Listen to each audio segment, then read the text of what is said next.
నామములో మరి యొక్క దినమున ఈ యొక్క ఉదయకాల సమయం నందు మీతో కలిసి దేవుని ఆరాధిస్తూ దేవుని మాటలు పంచుకుంటకు దేవుడు ఇచ్చిన ఈ గొప్ప తరుణంను బట్టి మొదట దేవునికి వందనాలు సమర్పిస్తూ అదేవిధంగా చేరొచ్చిన సంఘమంతటికి మన ప్రభువును రక్షకుడైన యేసుక్రీస్తు పరిశుద్ధ నామంలో మీ అందరికీ నిండు శుభములు తెలియజేస్తూ ప్రభు మీకు తోడయ్యుండును గాక. ఈ దినం పెంతెకోస్తు ఆదివారంగా మనము మాటల్ని ధ్యానిస్తూ ఉండగా ఒక వ్యక్తిని గుర్తించటంలో చాలా ప్రాముఖ్యమైన విషయం ఏంటిదంటే ఆయన స్వరం. అంటే ఒక గుడ్డి అతను ఒకసారి నేను కలిసినప్పుడు నేను కలిసినట్టు నాకేం గుర్తులేదు, కానీ నేను మాట్లాడగానే నాతో ఏమన్నాడంటే, నన్ను ఎప్పుడు చూడలేదు ఆయన. సార్ మీరు నల్లూరులో ఒక మ్యారేజ్కి వచ్చినారు కదా అన్నాడు. దేన్ని బట్టి అన్నాడు? స్వరాన్ని బట్టి. నా స్వరాన్ని బట్టి అన్నాడు. అవునా? సో బాగా ఆలోచించండి, స్వరం దేనికి గుర్తయ్యా అంటే ఓ వ్యక్తిని గుర్తించటానికి. నేను ఒకసారి కృపాకర్ నిరంజన్ అన్న అందరితోని కారులో పోతున్నప్పుడు కావాలని జయరాజ్ అన్నకి కృపాకర్ ఫోన్ నుంచి ఫోన్ చేసి నేను ఏదేదో స్వరంలో మాట్లాడదామని ట్రై చేసి నేను ఓ 5 సెకండ్లు మాట్లాడలేదు. ఆయన ఆయగారు చెప్పాయి గారు అన్నాడు. ఎందుకన్నాడు? స్వరం తెలుసు కాబట్టి. నా స్వరం ఎట్లుంటుందో తెలుసు. ఎందుకు ఈ మాటలు చెప్తా ఉన్నానంటే, మనకు చాలా కన్ఫ్యూజన్ ఏంటిదంటే, బాగా ప్రార్థనలు చేస్తాం, బాగా వాక్యం చదువుతాం. ప్రాబ్లం ఏంటంటే ఏది దేవుని స్వరమో ఏది దయ్యం స్వరమో గుర్తుపట్టలేము మనం. తెలుసా మీకు? మీరు చూడండి, పరిశుద్ధ గ్రంథంలో ఓ సందర్భాన్ని నేను జ్ఞాపకం చేస్తా. ఇస్సాకు ఏశావుని పిలిచి, నాన్న నాకు నువ్వు వేటాడి ఓ మంచి మాంసం భోజనం సిద్ధపరిచి నాకు పెట్టు, నేను తిని నిన్ను ఆశీర్వదిస్తా లేదా దీవిస్తా. ఈ మాటలన్నీ అమ్మిన్నది. అరే పెద్ద కొడుకు ఒకటే దీవించకూడదు, ఇట్లా చిన్న కొడుకు పరిస్థితి ఏంది అని అనుకోదు. మీ అందరికి ఆ స్టోరీ అంతా తెలుసు. విన్న తర్వాత ఇస్సాకుని ఏమంటారు, ఆ యాకోబుని బాగా సిద్ధపరిచి ఇస్సాకు దగ్గరికి పంపించింది. అవునా? ఇస్సాకు ఈ మాట అంటా ఉన్నాడు. మీరు చూడండి, ఆది కాండము మీరు తీయగలిగితే కనుక 27వ అధ్యాయము 22వ వచనాన్ని మీరు చదివితే ఈ మాటలు ఉంటాయి. ఆది కాండం 27వ అధ్యాయం 22వ వచనం.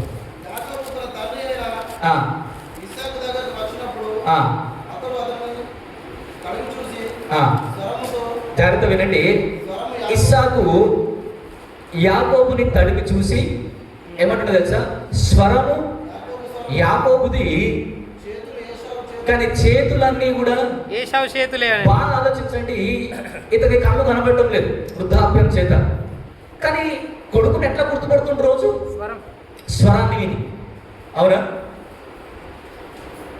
ఈయన మనసులో అంత తాపత్రయం ఏంటంటే అంత పర్ఫెక్ట్ ఉంది, కానీ ఒక్కటి మాత్రం మిస్ అవుతుంది. ఏం మిస్ అవుతుంది? స్వరం. అవునా? అంటే ఇప్పుడు టెన్షన్ ఏంటో తెలుసా? ఈయన ఏశావా కాదా?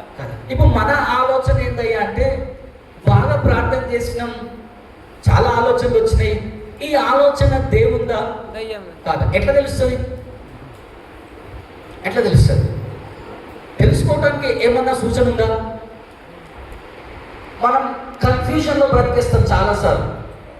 అంటే ఆయన దేవుని స్వరం అనుకునే చేసేసినాం అని ఫలితం వచ్చినాక అర్థమవుతుంది ఇది దైవ స్వరం అని. అర్థమైందా? యేసుక్రీస్తు ప్రభుల వారు యోహాను సువార్త 10వ అధ్యాయంలో చెప్పిన మాట ఏంటో తెలుసా? నా గొర్రెలు నా స్వరం విను. ఏం వింటది? స్వరాన్ని వింటే. ఏ స్వరం? ఎవరి స్వరము? కాపరి స్వరం. అవునా? నా గొర్రెలు నా స్వరం వింటే నన్ను వెంబడిస్తాయి. అవునా? అంటే గొర్రెలకు ఏ స్వరం తెలియదు? దయ్యపు స్వరము తెలియదు. మరి మనకేం తెలుసు? మనం రోజు భర్తతో మాట్లాడతాం, భార్యతో మాట్లాడతాం, పిల్లలతో మాట్లాడతాం, అవసరం ఉంటే నాతో మాట్లాడతారు, అందరితో మాట్లాడతారు. మీలో చాలా మంది 100లో 95% ఫోన్ నెంబర్ నా దగ్గర లేవు మీ. కానీ మీరు మాట్లాడితే కనుక, మీరు రోజు నాతో మాట్లాడే అలవాటు ఉంటే మీ స్వరాన్ని బట్టి నేను మిమ్మల్ని గెస్ చేస్తాను. మీ నెంబర్ నా దగ్గర ఫీల్ లేదు ఎవరు. 100 మంది పెట్టుకోవాలంటే చాలా కష్టం. ఎట్లా గుర్తుపడతా అంటే మీతో మాట్లాడుతూ ఈ స్వరం ఎక్కడో విన్నట్టుంది అని ఆలోచిస్తాం. ఒకవేళ నేను చేసిన ఊరు నుంచి ఎవరన్నా చేసినా కూడా కారణం ఏంటయ్యా అంటే ఆ స్వరం వినే అలవాటు ఉంటే కనుక ఆ మనిషిని గుర్తుపట్టడం చాలా ఈజీ. నా గొర్రెలు నా స్వరాన్ని వింటాయి, అర్థమైందా? మరి కన్ఫ్యూజన్ ఉండే గొర్రెలు ఏంటి? ఇది అవునా కాదా అనుకుంటే వాడిని ఏమనాలి? నేను ఇంకో వాక్యాన్ని కూడా చెప్తా చూడండి. ప్రకటన గ్రంథం 3వ అధ్యాయం 20వ వచనంలో ఈ మాట మనం చూద్దాం. ప్రకటన గ్రంథం 3వ అధ్యాయం 20వ వచనం. దేవుడు సంఘాన్ని గురించి మాట్లాడుతూ చెప్పిన మాట, ఇదిగో నేను తలుపు యొద్ద నిలబడి తట్టుచున్నాను. ఎవడైనను, జాగ్రత్త వినండి, ఎవడైనను నా స్వరము విని తలుపు తీసిన ఎట్లా గుర్తుపట్టాలి? ఇప్పుడు దేవుణ్ణి స్వరం విని, స్వరాన్ని విని గుర్తుపట్టాలి దేవుణ్ణి. అవునా? తలుపు ఎవరన్నా కొట్టవచ్చు. విచిత్రం ఏంటంటే దయ్యం కూడా కొడుతుంది తలుపు. నువ్వు ఎవరి స్వరాన్ని గుర్తుపట్టి తలుపు తీస్తావో గుర్తుపెట్టుకోండి, వాని జీవటారు అతని ఆధీనంలోకి నువ్వు వెళ్ళిపోతావు. నువ్వు ఎవరి స్వరానికి రెస్పాండ్ అవుతావో దానికే నువ్వు విధేయత చూపించాల్సి వస్తుంది. అంటే నీతో దయ్యం కూడా మాట్లాడుతుంది, నీతోని దేవుడు కూడా మాట్లాడతాడు. ఈ రెండింటిలో దయ్యానికి దేవునికి స్వరానికి తేడా ఏంటిది? ఎప్పుడన్నా ఆలోచించిరా? ఇద్దరు మాట్లాడుతున్నప్పుడు ఈ క్లారిటీ ఎట్లా వస్తుంది? ఆయన అంటున్నాడు, నా స్వరము విని ఎవరన్నా తలుపు తీస్తే నేను అతని దగ్గరికి, ఇదే తలుపు అపవాది కొట్టి తలుపు తీస్తే అయ్యో దేవుడు అనుకున్న పో అంటే పోతాడు. సో కన్ఫ్యూజన్ ఏంటయ్యా అంటే ఇది దేవుని స్వరమా కాదా? ఎందుకు మనం గుర్తించలేమయ్యా అంటే ఒకే ఒక మాట నేను చెప్తా మీకు. దీని అంతటికి సమస్య ఎక్కడ ఉందయ్యా అంటే నీకు దేవునితో ప్రతిరోజు సంభాషించే, సహవాసం చేసే ఆ అలవాటు నీకు లేదని అర్థం. అర్థమైందా? నీకు ప్రతిరోజు దేవునితోని మాట్లాడితే ఆయన పలకంగానే నీకు అర్థమైపోతుంది. నేను పరిశుద్ధ గ్రంథంలో ఇంకో వాక్యాన్ని కూడా నేను చూపిస్తాను. సమూయేలు మొదటి గ్రంథం బహుశా 4వ అధ్యాయం అనుకుంటా. దేవుడు సమూయేలుని పిలుస్తూ ఉన్నాడు. 3 సార్లు దేవుడు సమూయేలు పిలిచిన సమూయేలు ఎక్కడికి పోయిండు? ఏలీ దగ్గరికి. ఎందుకు పోయిండు ఏలీ దగ్గరికి? దేవునితో ఎందుకో తెలుసా? అప్పటి మట్టుకు సమూయేలుకి దేవుని స్వరం విన్న అలవాటు లేదు. అక్కడ స్టార్టింగ్ ఏంటో తెలుసా? ఆ దినములలో దేవుని స్వరం తటస్థించుట చాలా అరుదు. అంటే ఎండాకాలంలో వర్షాలు పడ్డట్టు అనమాట. ఎప్పుడో కానీ వస్తలేదు దేవుని స్వరం. అలాంటి తరుణంలో దేవుడు సమూయేలు అని పిలిస్తే మనకి దేవుని స్వరం విన్న అలవాటు లేదు కాబట్టి పదే ఎక్కడికి వెళ్తా ఉన్నాడు? ఏలీ దగ్గరికి పోయినాడు. ఆ 3వ సందర్భంలో ఏలీకి అర్థమైప్పుడు అంటాడు, అయ్యా ఇప్పుడు ఎవరన్నా పిలిస్తే నీ దాసుడు ఆలకించుచున్నాడు, సెలవిమ్మని చెప్పి. అప్పుడు ప్రారంభమైంది సమూయేలు దేవుని స్వరాన్ని వినటం. అప్పటి నుంచి కంటిన్యూస్గా మాట్లాడుతున్నాడు. అందుకే తన జీవితం ముగించే లోపల ఎక్కడ కూడా అయ్యో నేను దేవుని మాట అనుకోని చేసిన అని అంటే సమూయేలు. మరి మన జీవితంలో మనకెందుకు అలవాటు లేదు? పౌలు భక్తుడు ఎఫెసీ సంఘానికి రాసి ఏమంటాడో తెలుసా? మద్యముతో మత్తులై ఉండకుడి, అందులో దుర్వ్యాపారం కలదు, ఆత్మ పూర్ణులై ఉండుడి అని ఉంటారు. అర్థం అర్థమైందా? దేవుని స్వరాన్ని గుర్తుపట్టాలి అంటే నీలో ఉండాల్సింది ఏంటిదో తెలుసా? నీలో ఉండాల్సింది ఏంటిదో తెలుసా? దేవుని ఆత్మ. నీలో ఉండాల్సింది దేవుని ఆత్మ అని ఎందుకు చెప్తున్నానంటే, లోకంలో మీకు 3 రకాల ఆత్మలు కనబడతాయి. ఒకటి, ఆదికాండం 2వ అధ్యాయంలో మీరు చూసినప్పుడు దేవుడు నాసిక రంధ్రంలో జీవవాయువు ఊదగా నరుడు అంటే నాకేముంది ఇప్పుడు? నాకేముంది? నాకు ఆత్మ ఇచ్చిండు దేవుడు. అది అంటే నాకు సంబంధించింది. అవునా? ఇది మొత్తం ఇది ప్రతి ఒక్కరికి ఉంటుంది ఆత్మ. అందుకే చనిపోయినప్పుడు దేహాన్ని భూమిలో పాతి పెట్టేయటం ఆత్మ దేవుని చెందకు. ఇప్పుడు రెండవది దేవుని ఆత్మ. సో నీ ఆత్మ దేవుని ఆత్మతో నింపబడితే దేవుని స్వరం గుర్తుపట్టడం చాలా ఈజీ. అర్థమవుతుందా? నీ జీవితం దేవుని ఆత్మతో పరిపూర్ణంగా నువ్వు నడిపించబడితే గనక దేవుని స్వరాన్ని గుర్తుపట్టడం చాలా ఈజీ. సో రెండవది దేవుని ఆత్మ. మూడవది దైవాత్మ. ఇంకో మీకు అర్థమయ్యే 10 భాషలు చెప్పాలంటే సాతాను. ఈ హృదయంలో ఎవరన్నా ఒకరు ఉండొచ్చు. దేవుడన్నా ఉంటాడు, లేదా దయ్యం అన్నా ఉంటుంది. ఖాళీగా మాత్రం ఉండదు, గుర్తుపెట్టుకోండి. ఎట్లా చెప్తామయ్యా అంటే, మీరు మత్తయి సువార్తలో ధ్యానిస్తే యేసుక్రీస్తు ప్రభు ఒక సందర్భంలో ఈ మాట అన్నాడు. ఒకరికి దయ్యం పడితే నేను వెళ్ళగొట్టిన. అర్థమైందా? అయితే ఆ దయ్యం వాడిని విడిచిపెట్టి పోయింది. పోయి ఊరంతా తిరిగింది, ఎక్కడ స్థలం కనబడలే. మళ్ళీ ఎక్కడికి వచ్చింది? వచ్చి ఏమన్నదో తెలుసా? ఖాళీ ఉంది, ఊడ్చి అమర్చి ఎక్కడెక్కడ సెట్లు ఉన్నాయి, సామాన్ అంతా ఎక్కడ దగ్గర అక్కడ ఉంది మంచిగా మనుషుల. ఈ దయ్యం ఏం చేసిందో తెలుసా? ఎక్కడ ప్లేస్ లేదు కాబట్టి నేను ఎక్కడికి ఎప్పుడు వస్తా? నేను ఒక్కరిని రానిప్పుడు. నేను ఎవరిని పట్టుకొస్తా? నాతో పాటు నా ఫ్రెండ్స్ ఎంతమందిని? 7 మంది. అంటే మొత్తం ఎంతమంది ఇప్పుడు? 8. ఎవరు ఉండొచ్చు ఇప్పుడు జీవితంలో? ఇప్పుడు ఎవరున్నారు జీవితంలో? ఖాళీ ఉంది అని అనకండి, ఖాళీ ఉండొద్దు. ఈ చిన్న దేహంలో ఎన్ని దయ్యాలు పట్టొచ్చో తెలుసా? ఈ చిన్న దేహంలో నేను 5'6" ఉంటాను. ఈ 5'6" ఎన్ని దయ్యాలు పట్టొచ్చో తెలుసా? ఎన్ని పట్టొచ్చు అనుకుంటున్నారు? అంచనా 2, 3 ఇందాక మంచి 8 అనుకుంటురా?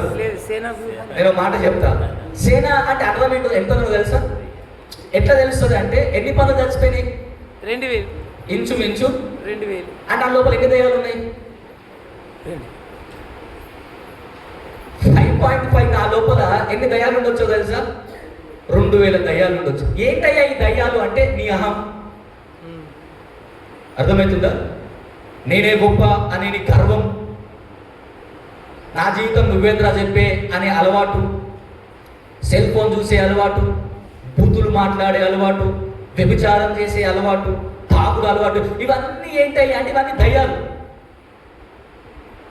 ఇవి నీలో ఉన్నాయి కాబట్టి అలాంటి పనులన్నీ నువ్వు చేస్తా ఉన్నావు. అదే దేవుని ఆత్మ ఉంటే తాగుడు మానేస్తాం, బూతులు మాట్లాడడం, అహం పోతుంది, గర్వం నాశనం అవుతుంది. బూతులు మాట్లాడడం లేదా పనికిరాని విషయాలు మాట్లాడడం మానేస్తాం. ఎందుకు? నువ్వు ఎవరితో నింపబడ్డావో దాన్ని బట్టి జీవిత ప్రభావం ఉంటుంది. అందుకే దేవుడు పెంతుకోస్తు పండుగ దినమున ఏం జరిగిందయ్యా అంటే, వీళ్ళందరూ ఆత్మతో నింపబడ్డమే కాదు, ఈ స్వరం, ఈ ఆత్మ దేవుందని గుర్తించగలిగినారు. అది చాలా ప్రాముఖ్యమైంది.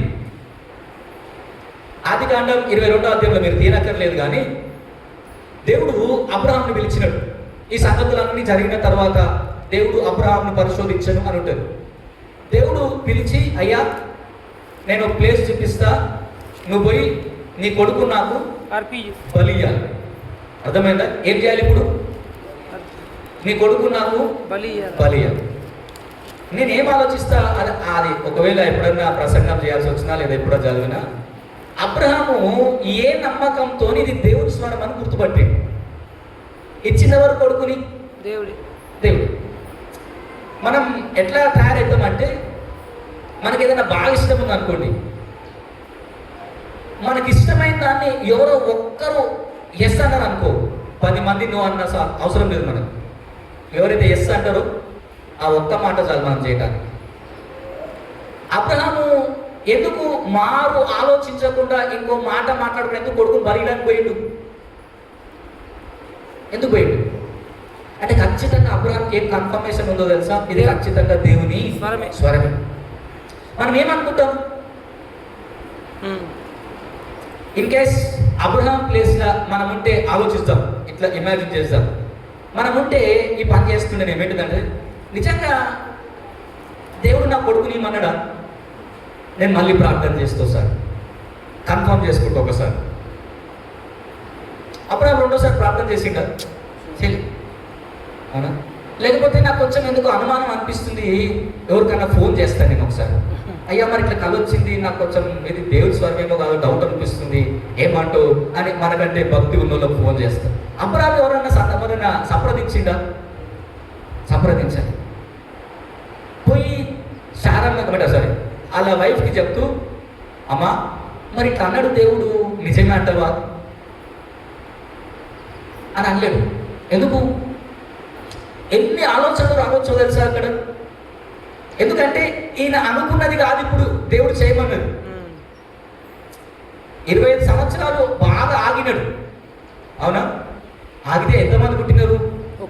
అల్లారు ముద్దుగా ప్రేమించి బాగా గరాభంగా పెంచుతుంటే ఓ 15 సంవత్సరాలు 20 సంవత్సరాలు వచ్చేసరికి సడన్ గా దేవుడు వచ్చి నీ కొడుకు నిచ్చే అనగానే మనకైతే ఇక గాయపాదు జీవితం, భక్తి, విశ్వాసం అన్ని నాశనం ఆ రోజు.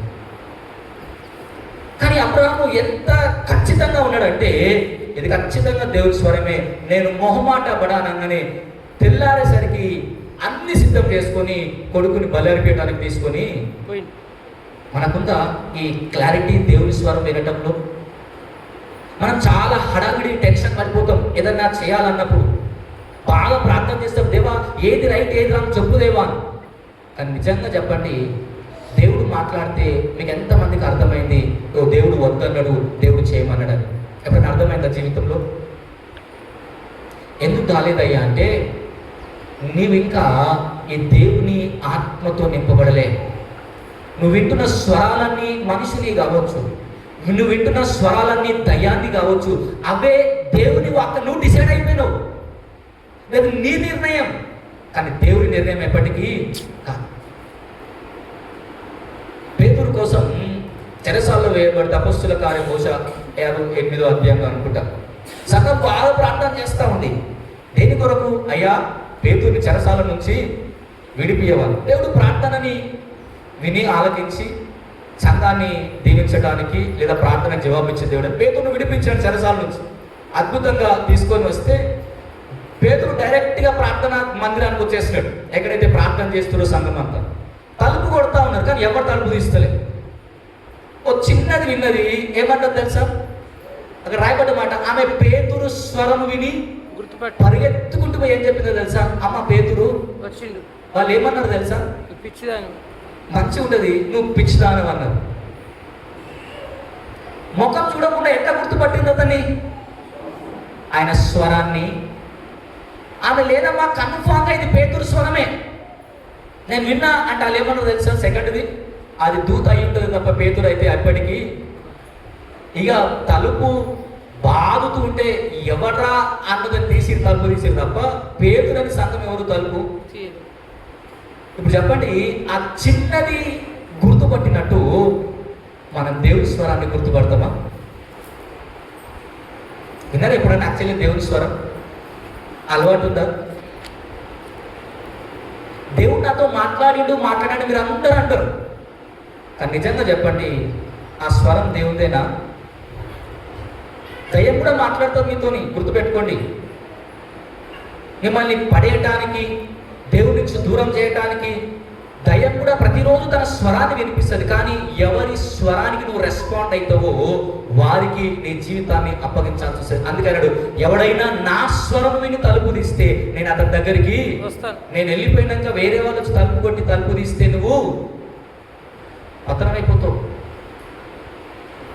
మరి ఆలోచించండి, ఈ దేవుని స్వరాన్ని వినే అలవాటు నీకు నాకుందా ఈరోజు?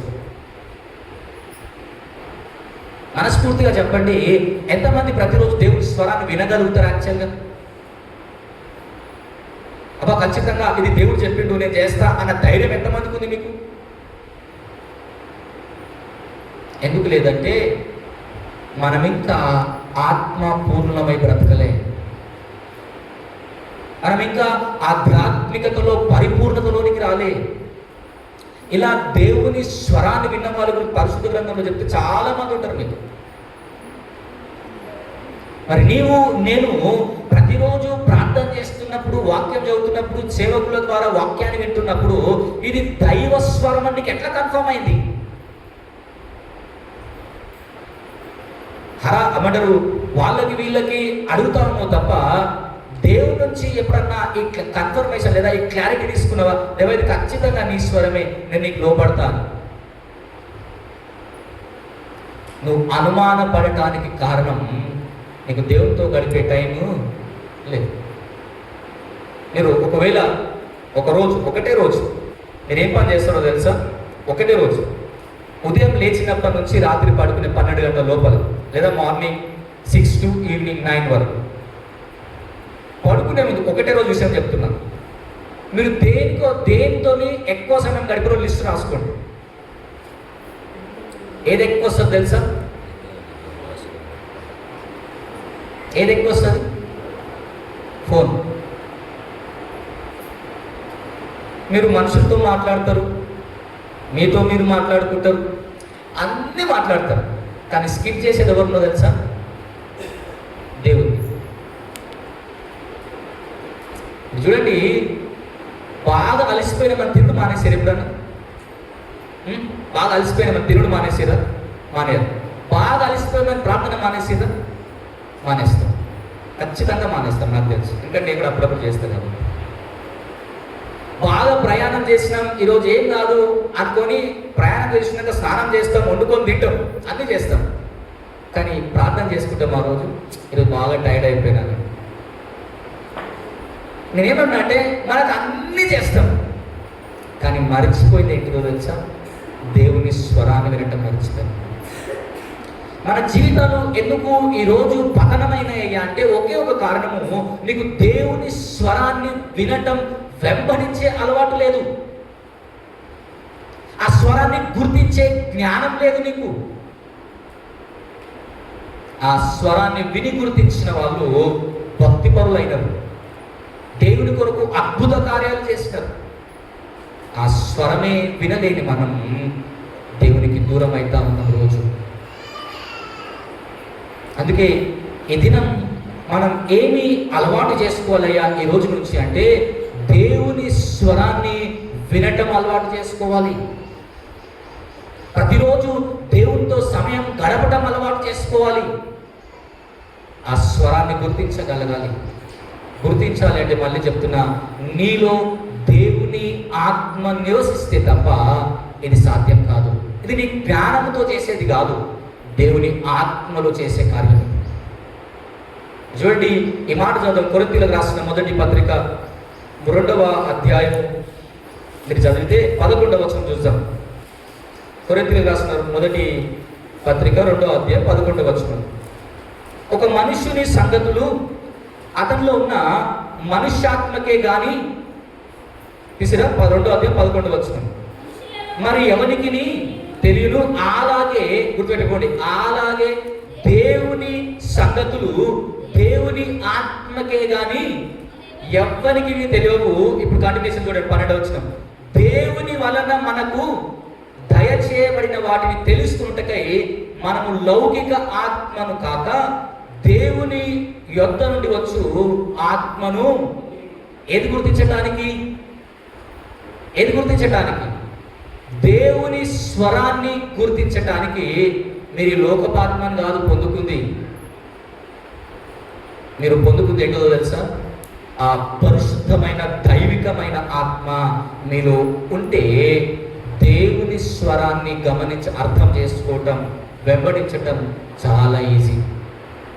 నువ్వు మోసపోయి వేరే వాళ్ళని వెంబడిస్తే నీ పతనం ఏమంటారు, చివరికి నరకానికి దారితీస్తుంది.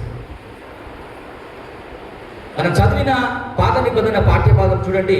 మనం చదివిన రాజులు మొదటి గ్రంథము 19వ అధ్యాయం మనం చదివితే గనక చూడండి, మనం దేవుని స్వరాన్ని వింటే, దేవుని స్వరాన్ని గుర్తించగలిగితే ఆయన జరిగిన ఒక విషయాన్ని మనం గమనిస్తాం. 11వ వచనాన్ని మనం చదివితే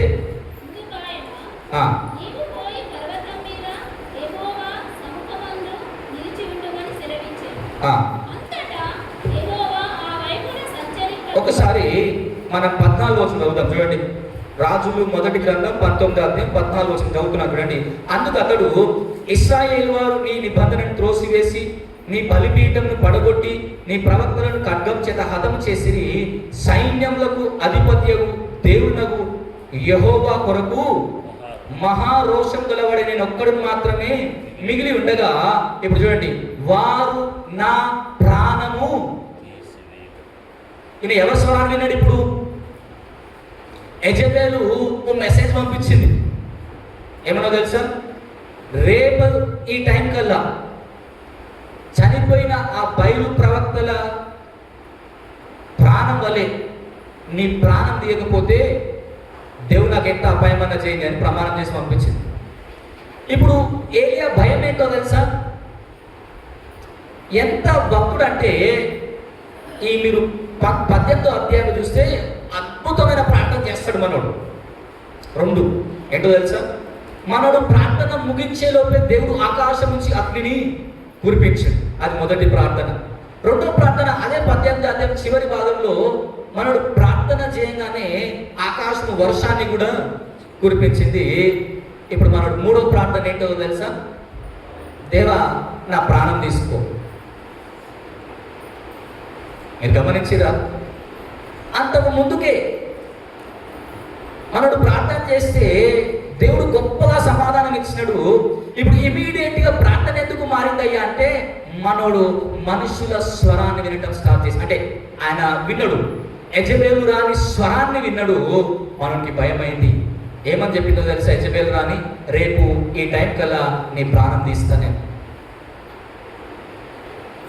ఈ లోకంలో మనుషులు మాటలు మనం వింటే మనకు భయం అనిపిస్తుంది. మనం కష్టంలో ఉన్నప్పుడు ఎవరికన్నా ఏదైనా జరిగిందంటే నేను విన్నగాడికి చెప్తా. చాలా మంది ఏమంటారు తెలుసా? మంచిగా అయింది అయ్యారు, నాకు అర్థం కావాలంటారు. ఎందుకంటే వాళ్ళ జీవితాన్ని రోజు మీరు చూస్తారు కాబట్టి. వాడు ఎంత చెప్పినా వినడు, వాడు బాగా తిరగబడతాడు, వానికి మంచిగా అయింది అని అంటారు. ఆ మాట ఆ మనిషిని ఆదరిస్తురా, గాయం చేస్తురా? అవునా? ఇప్పుడు ఏలియా హృదయం బద్దలవ్వడానికి కారణం ఏంటిది? కారణం ఏంటో తెలుసా? ఈయన మనిషి స్వరాన్ని విన్నాడు.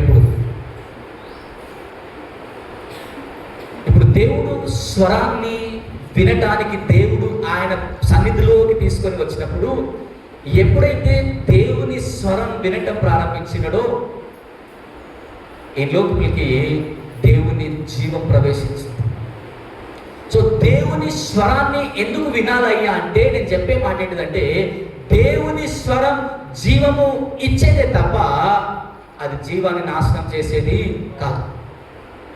నీ చుట్టూ ఉన్న చాలా మంది మాటలు ప్రతిరోజు వింటూ ఉండొచ్చు, కానీ ఆ మాటలన్నీ నీకు గాయానికే కారణం అవ్వచ్చు, నిన్ను బాధ పెట్టవచ్చు, నిన్ను ఇబ్బందుల్లోకి నెట్టేయచ్చు, నిన్ను కష్టాల్లోకి ఇంకా లోతుగా తీసుకొని పోవచ్చు. కానీ దేవుని స్వరం వినటం నీకు అలవాటు ఉంటే కనుక ఈ కష్టాలన్నిటి నుంచి బయటికి రావడం చాలా తేలిక.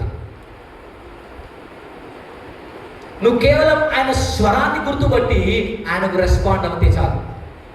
ఎందుకో తెలుసా? నీ కష్టంలో దేవుడు కూడా నీతో మాట్లాడతాడు. నేను సందర్భాన్ని జ్ఞాపకం చేసి చూడండి. మార్కు సువార్త 5వ అధ్యాయం మీరు ఒకసారి తీస్తే 35వ వచనం చూద్దాం. మార్కు సువార్త 5వ అధ్యాయం 35వ వచనాన్ని మనం చదువుతాం.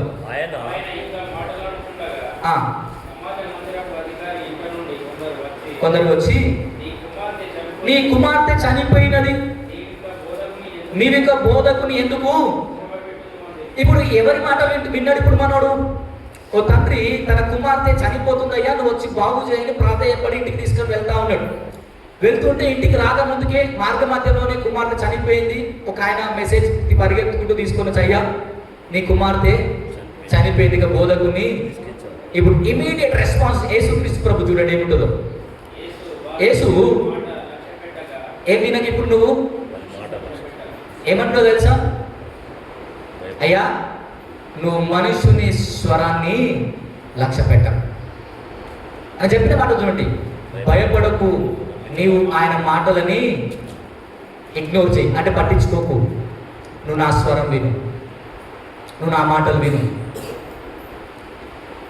అర్థమైందా? చూడండి, ఆ తండ్రి ఎప్పుడైతే ఆ పనివాని మాట విన్నాడో ఎంత బాధ కలిగి ఉంటుంది మనసులో. అయ్యో అలారు ముద్దుగా పెంచుకున్న ఒక్క కుమార్తె 12 సంవత్సరాలు ఎంతో గారాభంగా ప్రేమతో పెంచుకున్న కుమార్తె చనిపోతే ఆ తండ్రి ఎంత బాధపడి ఉంటాడు ఆ మాట వినేసరికి. కానీ ఆ మాట, ఆ బాధను పోగొట్టడానికి యేసుక్రీస్తు ప్రభు చెప్పిన మాట, నీవు ఆ మాటల్ని లక్ష్య పెట్టకు, నా మాట విను, నీ కుమార్తె బతుకుతుంది. నా మాట విను, నీ కుమార్తెను నేను సజీవునిగా చేస్తాను. నా మాట విను, నీకు నేను సంతోషాన్ని ఇస్తాను. అందుకే ఆ భక్తునికి ఏం చేయాలో అర్థం కాలేదు. ఈయన మాటకు లోబడి ఈయనతో పాటే వెళ్ళిపోయాడు. ఆ చివరి కంటిన్యూషన్లో చివరికి వచ్చేసరికి ఆ చిన్నదాన్ని చూసి యేసుక్రీస్తు చెప్పిన మాట ఏంటో తెలుసా? చిన్నదానా లెమ్మనగానే ఆమె లేచి కూర్చుంటాను. బాగా వినండి, ఆమె ఏమైందని చెప్పాడు ఒక ఆయన వచ్చి. ఇప్పుడు ఏమొచ్చింది మరి? ఏమొచ్చింది? మనుషులు మాట్లాడుతూ వచ్చిందా? తండ్రి మాట్లాడుతూ వచ్చిందా? చుట్టుపక్కల బంధువులందరూ వచ్చి ఏడిస్తే ఆ ప్రాణం వచ్చిందా? బాగా వినండి, దేవుని స్వరాన్ని ఎప్పుడైతే కదలలేని ఆ దేహం విన్నదో ఆ దేహం కూడా కదిలించబడింది. మీరు ఆలోచించారు ఎప్పుడన్నా? ఆ తండ్రి పిలిస్తే ఆ పాప లేస్తుండేనా? అలా మమ్మీ పిలిస్తే ఆ పాప లేస్తుందా? ఎవరు పిలిచినా లేవదు లోకంలో, కానీ ఎవరు పిలిస్తే లేచింది. ఎందుకు అంటే దేవుని స్వరం జీవంలోకి నడిపిస్తుంది తప్ప నీ జీవానికి హాని కలిగించేది కాదు. అందుకే ఆయన స్వరం వినటం నేర్చుకోవాలి. ఎప్పుడైనా నీ కష్టం ఏదైనా, నీ ఇబ్బంది ఏదైనా, ఆయన స్వరంలో నీకు చాలా నెమ్మది ఉంటుంది. అందుకే చూడండి, మనం ఎలియా పరిస్థితి మీరు ఆలోచిస్తే పెద్ద భూకంపం వచ్చింది, కానీ భూకంపంలో దేవుని స్వరం, దేవుడు ఎలా మాట్లాడు తెలుసా? మెల్లనైన స్వరం. అంటే అది గద్దించింది కాదు. నీకు బుద్ధి లేదారా, ఇప్పుడే ప్రార్థన చేస్తే వర్షాన్ని కురిపించిన మళ్ళీ అప్పుడే ప్రాణం తీయమంటావు, ఏం భక్తులు రాదు అన్నాడు ఆయన. మెల్లనైన స్వరంతో, ఏలియా ఇక్కడేం పనయ్యా నీకు, నువ్వు ఎక్కడెందుకు నువ్వు అంటే ఆయన భయం అంతా, అయ్యా యజబేలు మాటలు విన్నా నాకు భయం వేస్తుంది, చంపేస్తా అంటున్నామే అని దేవుడు అంటాడు, ఏలియా నువ్వు చావవు, ఇది నా స్వరం. మీరు ఎవరి మాట వినడానికి ఇష్టపడతారు ప్రతిరోజు? పరిశుద్ధ గ్రంథంలో మహాభక్తుడు, నా ఇల్లంతట్లో నమ్మకమైన వాడు ఎవరో తెలుసా? దేవుడు అన్నమాట మోషే. కానీ మోషే యొక్క సందర్భంలో ప్రార్థన ఏం చేస్తాడో తెలుసా? ఏందయ్యా నాకు ఈ బాధ, వీళ్ళని మన కడుపులో పుట్టిరా, వీళ్ళేమన్నా నాకు, వీళ్ళని తీసుకొని కానానికి పొమ్మంటున్నావు, ఎట్లా పోతాయా నాతో కాదు అని ఏమని ప్రార్థన చేసిండో తెలుసా? చూడండి, మీరు ఒక చదవగలిగితే సంఖ్యాకాండము 11వ అధ్యాయము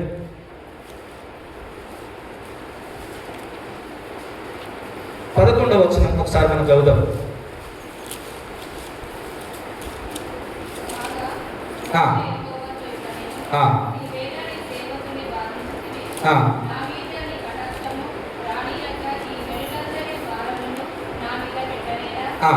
నేను ఈ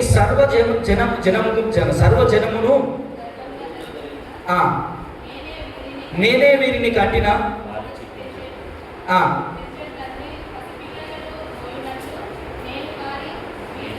ఇప్పుడు 14వ వచనం చూడండి, ఆయన బాధ అంతా దేవునికి చెప్తా ఉన్నాడు. చెప్తే ఇప్పుడు 14వ వచనం చూడండి ఏమని ఉంటాడు, ఈ సమస్త ప్రజలను ఒంటరిగా మోయటం నా వలన అది నేను భరింపలేని భారము, నీవు నాకిట్లు చెయ్యదలిచిన ఎడల నన్ను. ఏం ప్రార్థన? ఎందుకు ఈ టెన్షన్?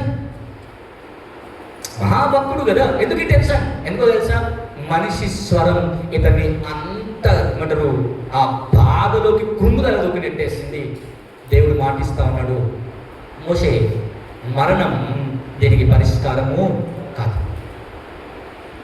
అయ్యా, మనుషుల స్వరం పదే పదే విని వాళ్ళ మాటలు విని విని విని నీకు ఆయాసమైండొచ్చు, నీకు బాధ అనిపించిండొచ్చు. కానీ ఒక్కటి గుర్తుపెట్టుకో మోషే, నా స్వరం వింటే నీ ప్రాణం తెప్పరెళ్తుంది. అందుకే ఆయన స్వరాన్ని వినగలిగిన వాడు ప్రాణాన్ని కాపాడుకుంటాడు. మీకుందా అలవాటు? మీరు ఎప్పుడన్నా విన్నారా దేవుని స్వరం? దేవుని స్వరం వినడం అంటే ప్రార్థన చేసుకుంటుంటే గదిలో ఆ చెప్పు బిడ్డ అని అన్నాడు దేవుడు డైరెక్ట్గా. అట్లాంటి చచ్చిపోతారు మీరు. ఇట్లా మీరు ఒక్కరే ఉండి తలుపులన్నీ వేసుకొని ఆ చెప్పు మాట్లాడుతున్నా అంటే ప్రాణం పోతుంది మన. అట్లా కాదు దేవుని స్వరం వినటం అంటే. ఆ స్వరం నీకు ధైర్యాన్ని ఇస్తుంది, నీలో కన్ఫ్యూజన్ని క్రియేట్ చేయదు, నీలో గజిబిజి గందరగోళాన్ని సృష్టించే దేవుని స్వరం కాదు. దేవుని స్వరం చాలా నెమ్మదినిచ్చేది. అందుకే ఏలియా చాలా భయపడుతున్నాడు. అయ్యా, నా ప్రాణం తీసేస్తా అంటుంది. అయ్యా, నేను రాణిని ఎదిరించేంత బలవంతుని నేను కాదు, రాజును ఎదిరించేంత శక్తి నా దగ్గర లేదు. ఇక నేను కూడా రేపటి దినం నా మృతుల్లో ఒకరిలాగా అయిపోతానని ప్రార్థిస్తుంటే దేవుని స్వరం ఎప్పుడైతే విన్నాడో తన ప్రాణం కాపాడుకున్నాడు. మోసే, అయ్యా, ఈ ప్రజలు విసిగిస్తా ఉన్నారు, మాంసం కావాలంటారు, నేను ఎక్కడి నుంచి తెచ్చేది దేవా మాంసం? ఇంతమందికి ఎక్కడి నుంచి పెట్టాలి దేవా? నేను నన్ను చంపే, వీళ్ళు నన్ను విసిగించటం కన్నా నా ప్రాణం పోయింది నాకు బెటర్. కానీ దేవుడు అన్నాడు, మోసే, నా స్వరం నేను ఆదరిస్తాను. సో అందుకే అంటున్నా, దేవుని స్వరాన్ని వినటం మీకు తెలుసా? విచిత్రమేంటో తెలుసా? పరిశుద్ధ గ్రంథంలో ఒక భక్తుడు ఆయన్నే పెంచుకుంటూ గాడిదను చిన్నప్పటి నుంచి ఆయన్నే గారాబంగా పెంచింది. ఎప్పుడు మాట్లాడలేదు. సడన్గా మాట్లాడితే కూర్చొని ముచ్చట పెడుతుంటున్నాడు. యాక్చువల్ ఎవరో తెలుసా? ఇలా ఎప్పుడు మాట్లాడని గాడిద మాట్లాడితే ఏం కావాలి మనకి? షాక్ కావాలి. కాదు, మనడు కూర్చొని మీటింగ్ పెడుతున్నాడు అనుకో. నన్ను ఎందుకు వాడేసినావు అంటే, ఆ పాపం గాడిద అంటుంది, నేను చిన్నప్పటి నుంచి చూసినావు ఎన్నిసార్లు పోయి నేను ఎప్పుడన్నా తింటి నా ఎప్పుడన్నా నేను అన్నదా అంటే, ఇప్పుడు ఎందుకు వాడేసినావు? నువ్వు చంపేస్తాను అర్థం తీసింది మనడు. ఎందుకు? మనోడు దేవుని స్వరాన్ని వినకుండా ఆయన చిత్తానికి లోబడిపోతా ఉన్నాడు. అప్పుడు అంటాడు, ఈ గాడిద ఆపకపోయి ఉంటే బిలాము నేను నిన్ను చంపేవాడిని ఈరోజు. ఎవరు విన్నారో తెలుసా? ఇప్పుడు ఎవరు విన్నారు? విచిత్రం ఏంటంటే పరిశుద్ధ గ్రంథంలో దేవుని స్వరం అందరూ విన్నారు, ఒక్క మానవుడు తప్ప. తెలుసు? కాకులు ఏళ్ళకి ఏం తీసుకుపోయినాయి? రొట్టె. ఎవరి మాటను బట్టి పోయినాయి? చేపని పిలిచి, అమ్మ, నా భక్తుడు చచ్చిపోదాం దులుకుతాడు, నువ్వేం చేయాలో తెలుసా? వాడిని మింగేయాలి, వానికి ఏం కానివద్దు, వానికి నీ పన్ను గోరు స్క్రాచ్ కూడా రావద్దు. ఆ 3 రోజులు చేప ఏం తినలే, జాగ్రత్తగా కాపాడుకున్నారు. ఎవరి మాటను బట్టి? దేవుని మాటను బట్టి. అవునా? యేసుక్రీస్తు ప్రభు ప్రయాణం చేసిన శిష్యులతో వాళ్ళు బాగా స్ట్రగుల్ అవుతున్నారు. తుఫాన్ వచ్చింది, వాన వచ్చి పడవంతా ముంచేసింది, చచ్చిపోతుంటే ఈయన లేచి గాలిని నీటిని గద్దించగా అన్ని ఈయన స్వరం ఏదిన్నాయి? తుఫాన్ ఇన్నది, గాలి ఉన్నది, అన్ని. ఇనందవాడు మీరు యోనా జీతం తీసుకోండి, చేపిన్నది, సొర చెట్టు కూడా విన్నది కదా. చెట్టు నువ్వు రావాలంటే వచ్చేసింది, చెట్టు రేపు నాశనం కావాలంటే పూర్వచ్చి నాశనం చేసింది. ఇక వినందేవాడు మనిషి, భక్తుడు యోనా. అవునా? సో మనందరం అన్ని విన్నాం, కానీ ఏది విన్నాం? అందుకే మన ప్రాణం పోతుందంటే భయం. నీ ప్రాణాన్ని కాపాడే దేవుని స్వరాన్ని వినగలిగితే ఈ ప్రాణం పోతుందన్న టెన్షన్ ఉంటుంది నీకు. అందుకే దేవుని స్వరాన్ని వినటం నేర్చుకోండి. ఎంత గజిబిజి ఉన్నా జీవితం, ఎంత గందరగోళంగా ఉన్నా ఆయన స్వరం చాలా నెమ్మదిపరుస్తుంది జీవితానికి. మనుషులు అసాధ్యం అంటుండొచ్చు, మనుషులు ఇక కాదయ్యా అని వదిలేసినా కూడా నువ్వు దేవుని స్వరం వినగలిగితే గుర్తుపెట్టుకోండి, సమస్య మారదా తర్వాత పరిస్థితి, కానీ ఆ గజిబిలిలో దేవుని స్వరం నీకు చాలా ధైర్యాన్ని ఇస్తుంది. అందుకే ఏలియా ఎప్పుడైతే విన్నాడో తను ధైర్యంగా యెజబెల్ని ఎదుర్కోవడానికి సిద్ధపడ్డాడు. ఒకవేళ వినకపోయి ఉంటే ఒకవేళ రాణి చంపేయకపోయినా బహుశా ఇది ఇమాజినేషన్, ఊహ తప్పై ఉండొచ్చు, రాంగ్ కూడా అయి ఉండొచ్చు. ఆయనే భయంతో చచ్చిపోయేటోడేమో. మరి చూడండి, ఈ దేవుని స్వరాన్ని ఎంతమంది లక్ష్య పెడుతున్నారు ప్రతిరోజు. నీ జీవాన్ని కాపాడే దేవుడు ఆయన అందుకే మాట్లాడతాడు ప్రతిసారి నీతో. అయ్యో నా బిడ్డలు త్రోవ తప్పిపోతున్నారు, అయ్యో నా బిడ్డలు అంధకారంలో నడుస్తున్నారు, అయ్యో నా బిడ్డలు నాకు దూరం అవుతా ఉన్నారు, దుఃఖిస్తున్నారు, బాధపడుతున్నారని ఆయన ప్రతిసారి మాట్లాడుతున్నాడు. కానీ వినగలిగే భక్తులు లేరు దేవునికి, దాన్ని గ్రహించే భక్తులు లేరు దేవునికి. ఆయన మౌనంగా ఉన్నాడు. దావీదు అయ్యా నువ్వు మౌనంగా ఉంటే చచ్చిపోతాను నేను. అందుకే దేవా ఈ దీనుడు మొర పెడితే నువ్వు ప్రత్యుత్తరంగా ఇమ్మీడియట్గా నువ్వు ఇయ్యలేదనుకో ప్రాణం తెప్పటరు, పొయ్యంత పని అవుతుంది. ఎందుకు? నీ స్వరం వినాలి దేవా. మరి నీ ప్రాణాన్ని కాపాడే ఆ దేవుని స్వరాన్ని ఎప్పుడన్నా విన్నావా? మళ్ళీ చెప్తున్నా, అన్ని విని ఇదే కన్ఫామ్ దేవుని స్వరం అని అనుకోకండి. అది ఖచ్చితంగా దేవుని స్వరం అನ್ನು గుర్తుపట్టాలి. అందుకన్నా అపవాది కూడా నీతో మాట్లాడుతుంది, కానీ అపవాది మాటలన్నీ దేవుని మాటలు అనుకోవటానికి వీలు లేదు. ఆయన స్వరం వేరే, అపవాది స్వరం కూడా వేరే. అయ్యో ఇట్లయితే అనుకోలేదండి అని అన్నావంటే ప్రాబ్లం ఏంటంటే నువ్వు ఎవరిదో స్వరాన్ని విని వెంబడించినావు అని అర్థం. కాబట్టి దేవుని స్వరం నీ ప్రాణానికి ఆధారం. ఇక రెండవ విషయాన్ని మీరు జాగ్రత్తగా గమనిస్తే కనుక చూడండి, మనం చదివిన అపోస్తుల కార్యములు 2వ అధ్యాయము మనం చదివితే ఒక మాట, మన మొదటి వచనాన్ని మనం చదువుదాం, ఆ తర్వాత 4వ వచనాన్ని కూడా మనం చదువుదాం. పెంతుకోస్తను పండుగ దినం వచ్చినప్పుడు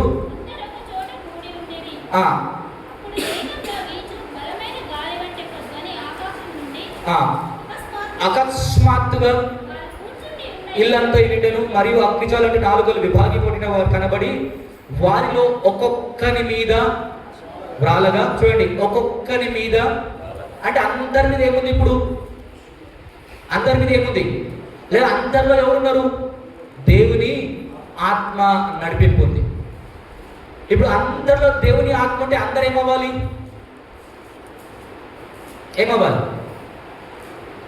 ఆత్మ ఎక్కడికి నడిపించిందయ్యా అంటే ఆ 11 వచనాలు అన్నింటిలో ఒక విషయాన్ని మనం ఆలోచిస్తాం, అన్ని విషయాలు కాదు. ఆ ఒక్క విషయం ఏంటయ్యా అంటే ఈ 11 మంది లేదా ఆ 120 మంది దేవుని ఆత్మతో నింపబడ్డప్పుడు వీళ్ళు విభజించుకోలేక. ఆత్మ ఐక్యతను కలుగజేస్తుంది, గుర్తుపెట్టుకోండి. ఆత్మ కలిపేదే తప్ప విడగొట్టేది కాదు. సో దేవుని ఆత్మ మనందరినీ ఒకచోట చేర్చేదే తప్ప మనందరినీ ఏమంటారు విడగొట్టేది ఎప్పటికీ దేవుని ఆత్మ కాదు. అలా రాయబడ్డ మాట అందరూ. మీరు ఒక మాట చూడండి, అదే 2వ అధ్యాయం 11వ వచనం చూడండి. క్రేతీయులు, అరబీలు మొదలైన మనమందరము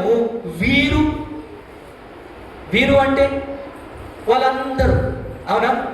వాళ్ళందరూ ఏం చేస్తున్నారు? ఒకటే పని, దేవుని గొప్ప కార్యములు. సో అందరినీ ఐక్యపరిచింది ఏంటిది? ఇప్పుడు దేవుని ఆత్మ.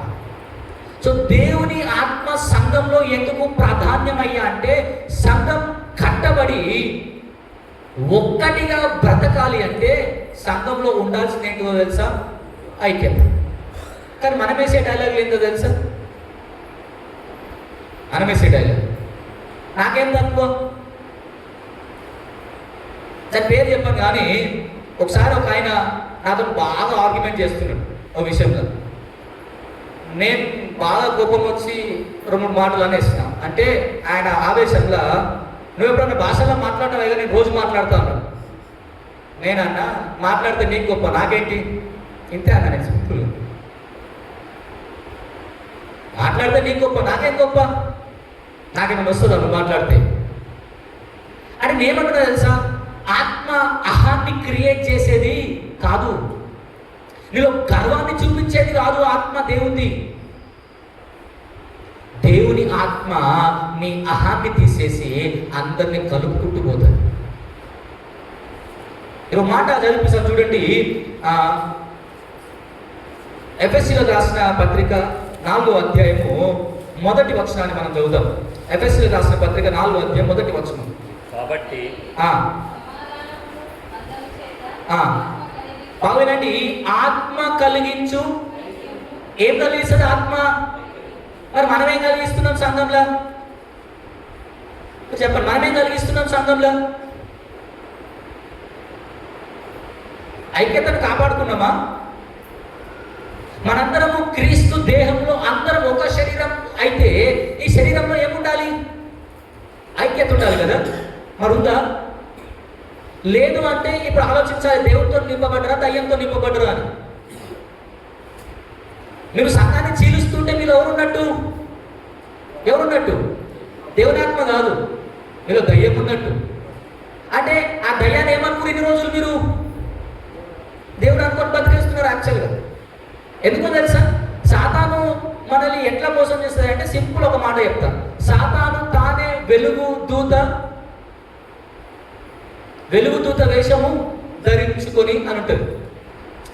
సాతాను ఎట్లుంటుందంటే మనం అందరం ఏమంటాం చెప్పండి? బ్లాక్ ఉంటుంది. ఎందుకంటే మనం సీరియల్లో మనం ఎప్పుడైనా స్కిట్ వేసి ఏమంటే 2 కొమ్ములు ఉంటాయి, నల్లగా ఉంటుంది, ఫేస్ వికారంగా ఉంటుంది, ఎప్పుడు నల్లగా ఉంటుంది.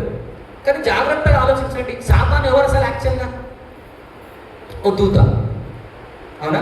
ఆయన గురించి యెషయా గ్రంథం 14వ మాట, ఓ తేజో నక్షత్రమా, ఓ వేకువ చుక్క. అంటే ఇప్పుడు సాతాను ఎట్లుంటుంది? తేజో నక్షత్రం నల్ల ఉంటుందా తెల్ల ఉంటుందా? మరి తెల్లగా ఉన్నాయని దేవుని ఆత్మ అనుకుంటే ఎట్లా? అందుకని సాతాను వెలుగు దూత వేషం ధరించుకుంది. ఆ సాతాను పెట్టుకొని అబ్బా ఇంత వెలుగుంది కాబట్టి దేవుడు అనుకుంటే అది నిజమైన వెలుగు. అందుకే ఆత్మ కలిగించు ఐక్యతను కాపాడుకునేవాడు దేవుని ఆత్మతో నింపబడ్డవాడు. ఐక్యతను చెడగొట్టేవాడు ఎప్పటికీ దేవుని ఆత్మలో నడిపించబడ్డవాడు కాదు. వాడు చెదరగొట్టేవాడే, వాడు నాశనం చేసేవాడే. కారణం వాడు దుష్టుడు, వాడు దుష్టునికి సంబంధించిన వాడు. మీరు సౌలు దావీదు జీవితాన్ని మీరు క్షుణ్ణంగా పరీక్షిస్తే, దావీదు నెక్స్ట్ రాజు అని సౌలుకు అర్థమైపోయింది. అర్థమైపోయిన తర్వాత దావీదుని చంపుదామని పరిగెడతా ఉన్నాడు మనోడు. 2 సందర్భంలో ఈట విసురుతాడు. మీకు గుర్తుందో లేదో సమూయేలు మొదటి గ్రంథం మీరు చదివితే, ఆ ఈట విసిరిన ప్రతి సందర్భంలో ముందు రాయబడే మాటలు ఏంటో తెలుసా? దురాత్మ అతనిలో ప్రవేశించెను అని ఉంటుంది.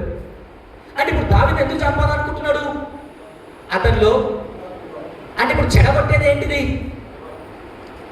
మరి మనం చెడగొడుతున్నామా, బాగు చేస్తున్నామా సంఘాన్ని? రోజు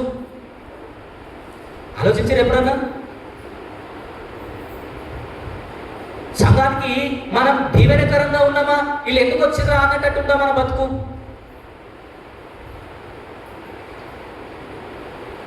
పోతే పోయినారు మనకెందుకు అనుకునే స్థితిలో ఉన్నామా? మనం పోతే అయ్యో వీళ్ళు ఎందుకు పోయినారని బాధపడే స్థితిలో మన జీవితం ఉందా?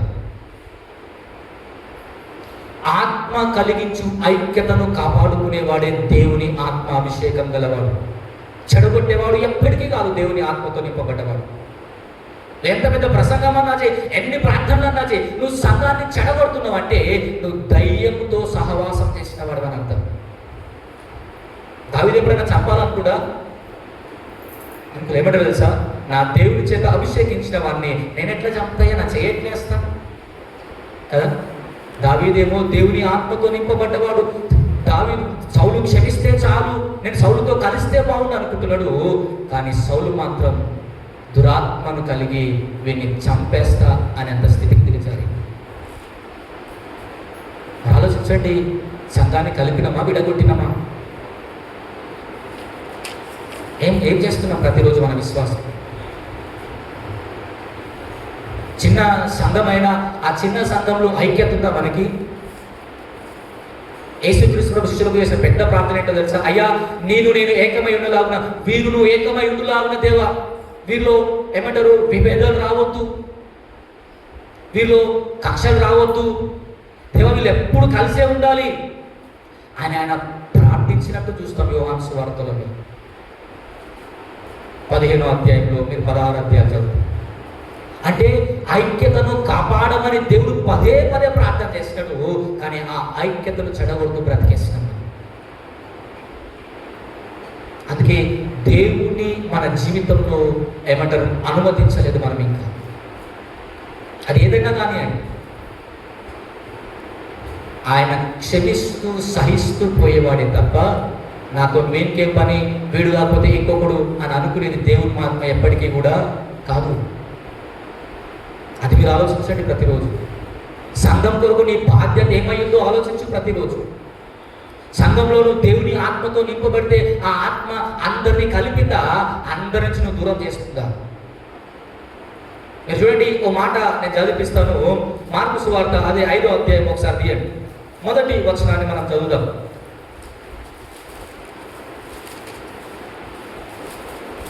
వారు సముద్రము అద్దరినున్న గెరేసుల దేశంలోకి వచ్చింది. ఆయన దోణి దిగగానే అపవిత్రాత్మ పట్టిన వాడొకడు సమాధుల నుండి వచ్చి ఆయనకి ఎదురు పడెను. వాడు సమాధులలో వాసం చేసేవాడు. ఎందుకు ఆయన సమాధుల్లో బతుకుతున్నాడు? సమాజానికి దూరం కొట్టడానికి కారణం ఏంటిది? ఒకటే, వాటిలో ఏముందో తెలుసా? దయ్యం ఉంది. ఆ దయ్యాన్ని ఎవరు కంట్రోల్ చేయలేకపోతున్నారు. సో ఈ దయ్యం ఎక్కడ తీసుకుపోయింది? సమాజం నుంచి దూరంగా తీసుకుపోయింది. అవునా? మరి ఇప్పుడు ఆలోచించండి, మనం ఎవరన్నా దూరం చేసినామంటే ఏం చేసినట్టు? ఆలోచించారా? వాడు ఎందుకు దూరం పోయింది అంటే ఒకటే ఆన్సర్, వాడిలో ఉన్న ఆత్మ ఎవరితో కలవనిస్తలేదు వాడిని. ఇటు భార్యతోని, పిల్లలతోని, కుటుంబంతోని, సమాజంతోని, సంఘంతోని కలపాలి అన్న ఆలోచన దయ్యానికి లేదు. అందుకే వీడొక్కని ఏకాంతంగా దూరం తీసుకుపోయింది. నువ్వు కూడా అట్లనే ఉన్నావా? అందరికీ దూరంగా నేను బాగా ఆత్మీయతలో ఉన్నా, నేను బాగా ప్రార్థన చేస్తున్నా అని భ్రమల బ్రతుకుతున్నావా? జాగ్రత్త. అది దేవుని స్వరం, దేవుని ఆత్మ ఎప్పటికీ. అది మళ్ళీ చెప్తున్నా, అహాన్ని సృష్టించేది దేవుని స్వరం ఎప్పటికీ కూడా కాదు. నీలో తగ్గింపును కలిగించేదే దేవుని స్వరం. వాక్యం విని ఈ మాటలు అంటారు చాలా మంది, నాకు నా వల్ల ఏడు వల్ల ఇలా ఏమన్నా అర్థం కాదు. ఏంటంటే బాగా చెప్పిరా అయ్యాక మీరు ఎంత చెప్పినా అది మారరాయి కదా అంటారు అందరు. నేనంట వారు మారడు, నువ్వు మారినావా? సరే వాళ్ళు మారరు, వదిలేసి మరి నువ్వు మారుతావా? మార. మనం ఏ భ్రమల బ్రతుకం అంటే తప్పంతా పక్కుంది నాది ఎప్పటికీ. నేను చాలా శుద్ధపూసను అన్నట్టు మాట్లాడుతున్నాను.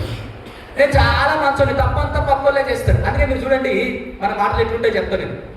నువ్వు బాగా చేసినావు, బాగుంటావు అంటే ఎవరైనా మనం మెచ్చుకురు అనుకోండి, ఇమీడియట్గా మనం చేసిన పని చెప్తాం. నేను అప్పుడు ఉన్నప్పుడు బాగా సేవ చేసిన, అందుకే నేను సంఘం బాగా మెచ్చుకుంది. ఎవరైనా తిట్టింది అనుకో, ఆడు వేస్ట్ గాడు, నేను వేస్ట్ గాడు అన్న, ఆడు వేస్ట్ గాడు అంటే మెచ్చుకుంటేనేమో మనం, తిట్టుకుంటేనేమో వాడు తప్పు.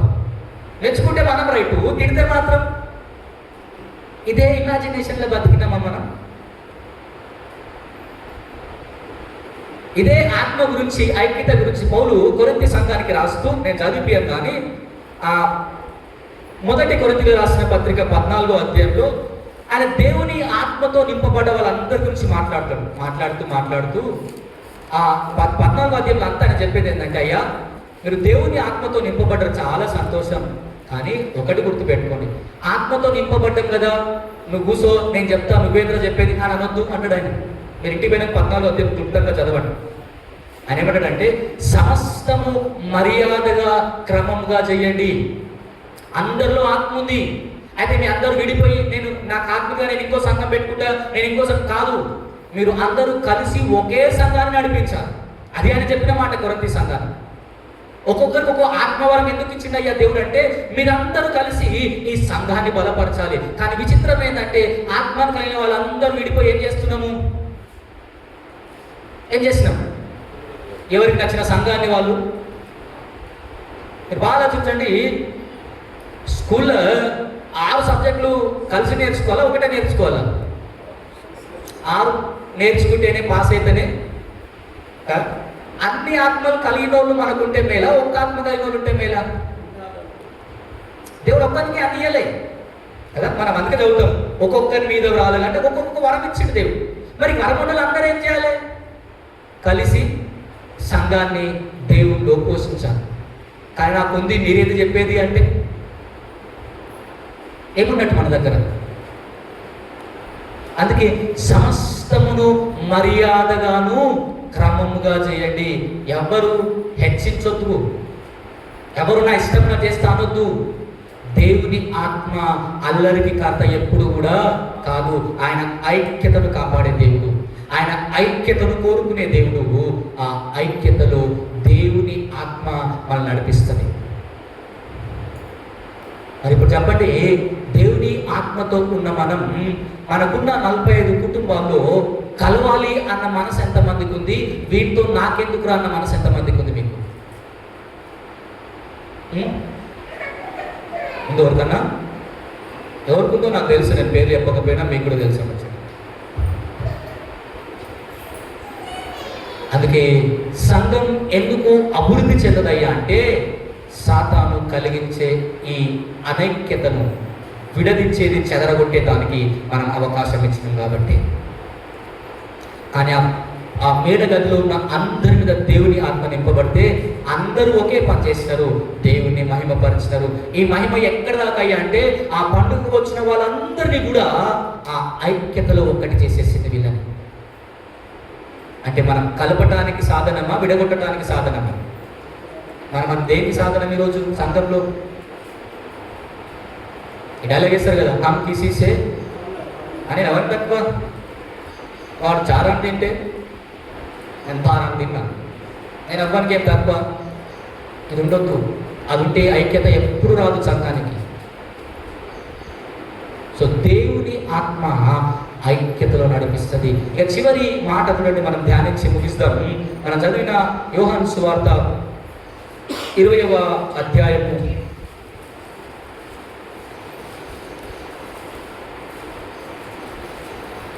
21వ వచనాన్ని మనం చదువుతాం. యోహాను సువార్త 20వ అధ్యాయం 21వ వచనం.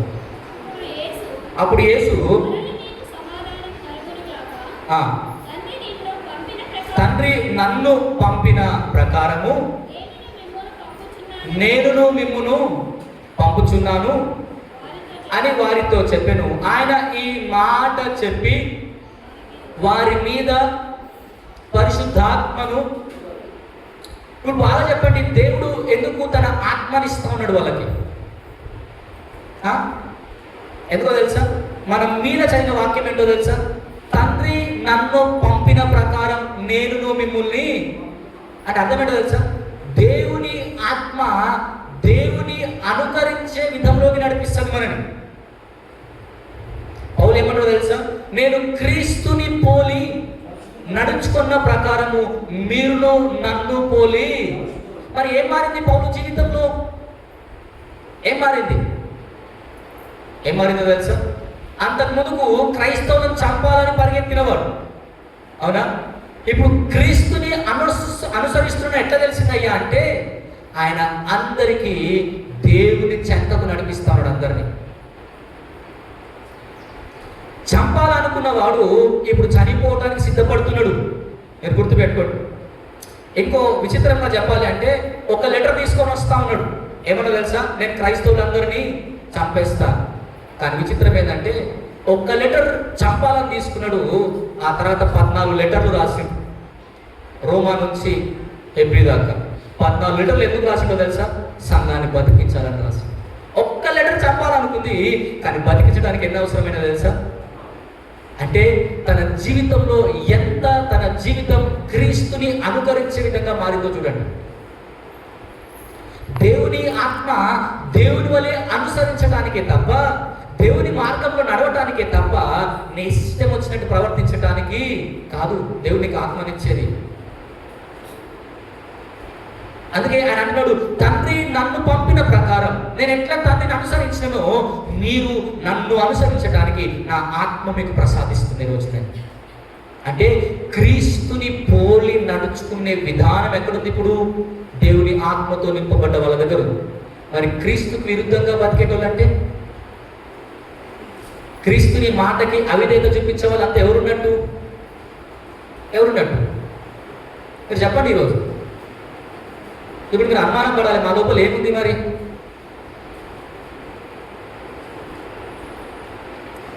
ఆయనను అనుకరించటానికి లేదా ఆయనను పోలి నడుచుకోవటానికి నీకు దేవుడు తన ఆత్మను అనుగ్రహించినాడు. నీకు నచ్చినట్టు ప్రవర్తించడానికి కాదు, నీకు ఏది తోసా చేయడానికి కాదు, ఆయన ఆత్మ నీ జీవితాన్ని నడిపిస్తూ ఉండాలి. ఆత్మలోను దినదినము బలపడుతూ ఉండాలి. అందుకే పౌలు సంఘానికి రాస్తూ అంటాడు, ఆత్మ చేత శరీర క్రియలను చంపుడి. అంటే ఆ ఆత్మ రోజు రోజుకు ఈ పాపాన్ని చంపేస్తూ నేను క్రీస్తు స్వరూపంలోకి మార్చగలగాలి, నేను క్రీస్తు వలె తీర్చిదిద్దాలి ఆ ఆత్మ. కానీ దేవుడి కంటే ఎక్కువగా దయ్యంగా మారుతాం రోజు రోజు. మనం అట్లా ఉంటాయి కదా మన మాటలు. నువ్వు కాకపోతే ఎవరు లేరా, నాకేంది నువ్వు చెప్పేది అనే డైలాగ్ పిల్లలు వేస్తారు ఇంటర్ డిగ్రీలు అయిపోయినాక. నాకు తెలుసు నేనేం చదువుకోవాలి అని. మనం కొంత భక్తులు ఎదిగినాం కాబట్టి మనం దేవుని అంటాం, నాకేం నీకేం తెలుసు అయ్యా, నాకు తెలుసు ఏం చేయాలో అని అనమాట. సో క్రీస్తుని పోలి అనుసరించే విధానం ఆయన ఆత్మ ఉంటే తప్ప సాధ్యమయ్యే పని కాదు. మనం ఎవరిని పోలి నడుచుకుంటున్నాం ఈరోజు? మీరు మాట చూడండి, యోహాను రాసిన మొదటి పత్రిక 3వ అధ్యాయము మీరు చదివితే 9వ వచనం మనం చదువుతాం. 3వ అధ్యాయం యోహాను రాసిన మొదటి పత్రిక 3వ అధ్యాయం 9వ వచనం.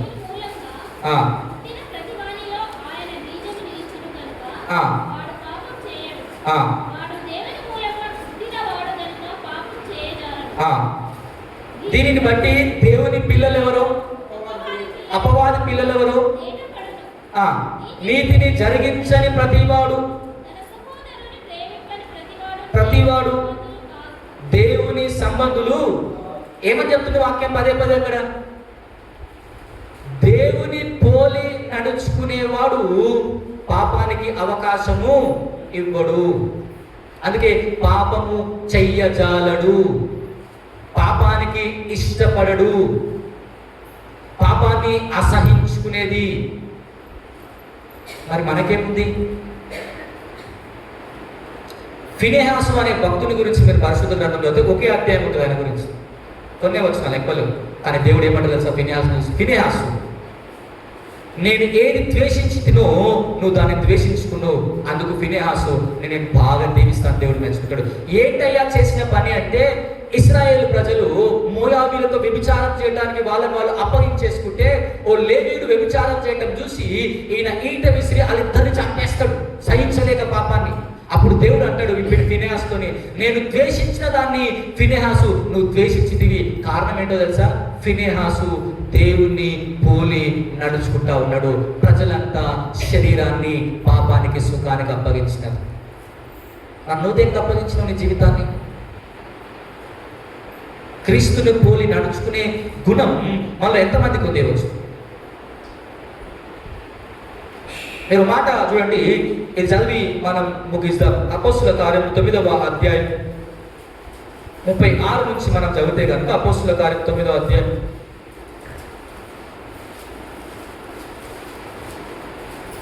నేను ఓ విషయాన్ని నేను మీకు చెప్తాను చూడండి. 36వ వచనంలో, మరియు యొప్పేలో తబితానుక ఆమెకు భాషాంతరంలో దొరక అని పేరు, ఆమె సక్రియలను బహుగా ఆ దినంలో ఆమె కాయిల పడి ఇప్పుడు ఏమైంది? ఈమె చనిపోయింది. అవునా? అయితే వీళ్ళందరూ ఏం చేస్తున్నారంటే, పేతురు పక్క ఊర్లోనే ఉన్నాడని విని, అయ్యా పేతురు తీసుకురండి మీరు అని శవాన్ని మంచిగా అంత సుగంధ రవ్వతో పూడ్చి మెదగల్లో పెట్టి పేతురు తీసుకొని వచ్చినారు. ఇప్పుడు పేతురు తీసుకొని వచ్చిన తర్వాత ఎందుకు తీసుకొచ్చినారు పేతురు అంటే, ఈమెను బతికిస్తాడని. అవునా? మరి పేతురు ఎట్లా బతికించాలి? ఇప్పుడు మంచి ఉదాహరణ చూడండి, మన కింద చదువుతాం 40వ వచనం. అదే 9వ వచనం. పేతురు అందరినీ వెలుపలికి పంపి, ఈ మాటలు వినండి, నేను అడుగుతా ఈ మాటలు మళ్ళీ ఎక్కడున్నాయి అనుకున్నాను. వెలుపలికి పంపి మోకాలుని ప్రార్థన చేసి, ఈ మాటలు మీకు ఎగ్జాక్ట్గా కాపీ పేస్ట్ ఎక్కడ దొరుకుతాయి? మీకు ఎక్కడ దొరుకుతాయో తెలుసా? 12 సంవత్సరములతో చనిపోయిన చిన్న పాపను యేసుక్రీస్తు ప్రభు ఎట్లా లేకుండా ఎవరు చూసారు ఇప్పుడు?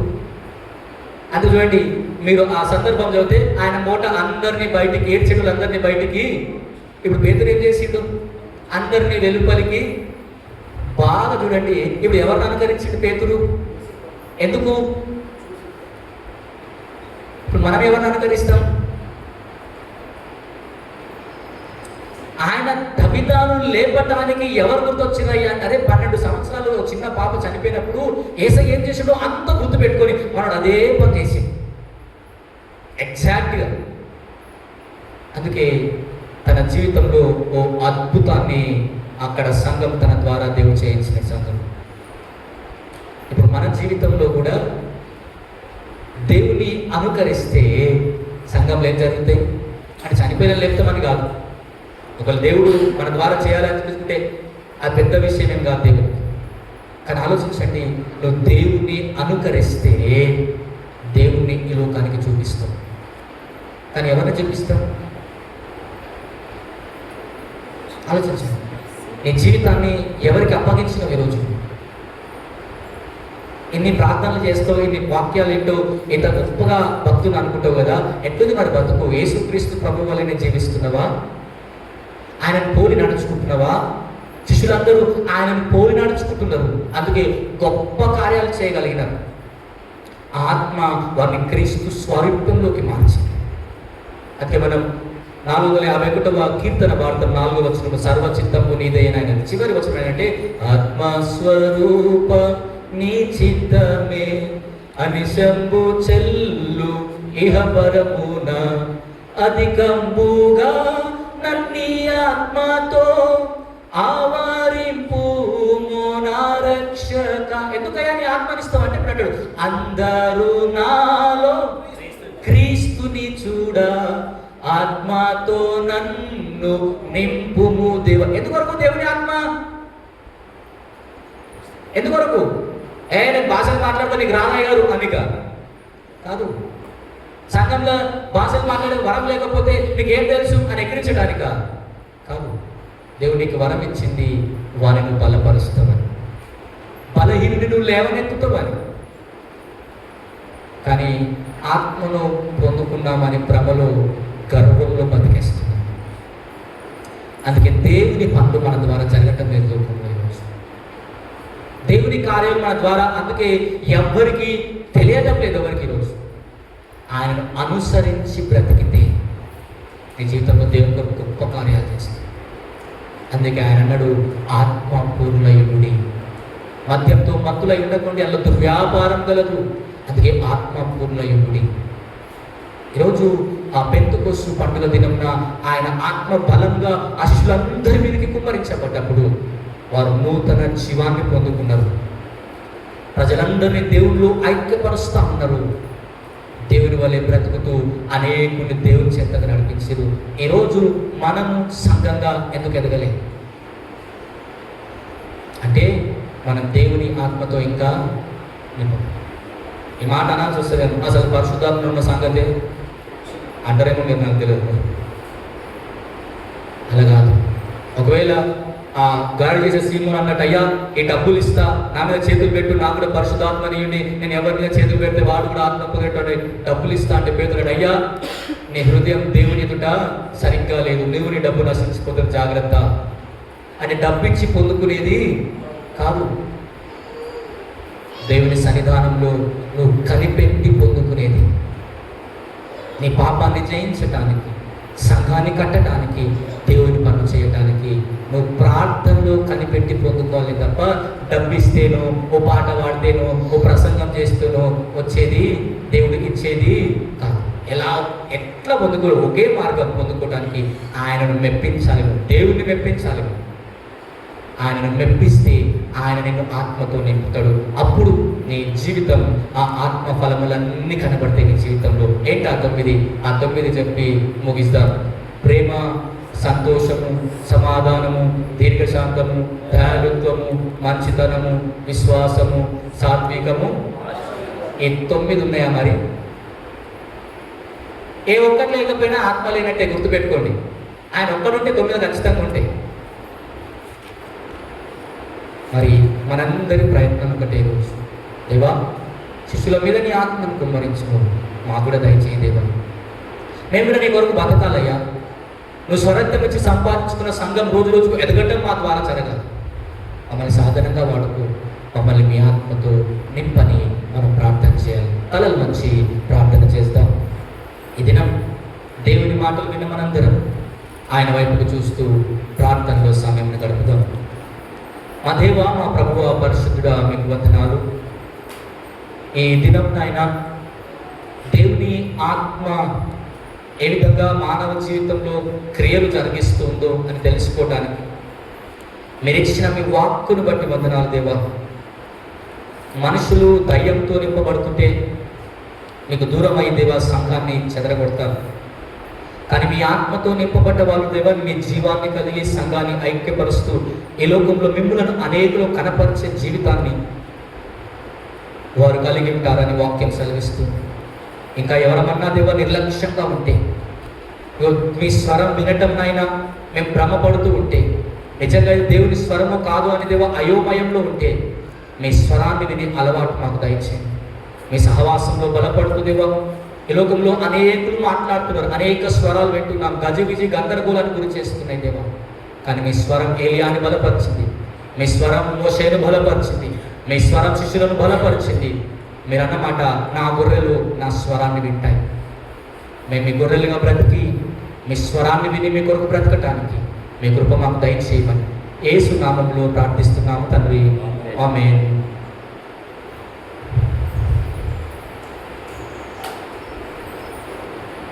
మనదరం లేచి నిలబడి ఉండగా 24వ పుటలోని అపోస్తలుల విశ్వాసూత్రం చెప్పడం ద్వారా దేవుని ఎదుట మన విశ్వాసాన్ని బలపరుచుకుందాం. 24వ పేజీలో ఉన్న అపోస్తలుల విశ్వాసూత్రం మనందరం కలిసి చెప్పుదాం. పరలోక భూలోకముల సృష్టికర్తయగు సర్వశక్తిల తండ్రి అయిన దేవుని నేను నమ్ముచున్నాను. ఆయన ద్వితీయ కుమారుడు మన ప్రభువైన యేసుక్రీస్తు నమ్ముచున్నాను. ఈయన పరిశుద్ధాత్మ వల్ల కన్యకు మరియా గర్భమున ధరింపబడి ఆమె పుట్టెను. పొంది పిలాతు కాలమందు బాధపడి సిలువేయబడి చనిపోయి పాతి పెట్టబడి అదృశ్య లోకంలోనికి దిగను. 3వ దినాన చనిపోయిన వారి నుండి తిరిగి లేచి పరలోకంలోకి ఎక్కి సర్వశక్తిల తండ్రి అయిన దేవుని కుడి చేతి వైపున కూర్చుని ఉన్నాడు. సజీవులకు మృతులకు తీర్పు తీర్చకు అక్కడి నుండి ఆయన వచ్చును. పరిశుద్ధ ఆత్మ నమ్ముచున్నాను. పరిశుద్ధ సార్వత్రిక సంఘం, పరిశుద్ధ సహవాసం, పాప క్షమాపణం, శరీర పునరుద్ధానము, నిత్య జీవం నమ్ముచున్నాను. ఆమేన్. దయచేసి కూర్చొని ఉండగా సంఘ ప్రకటనలు ఈ సమయంలో చదివి వినిపించబడతాయి.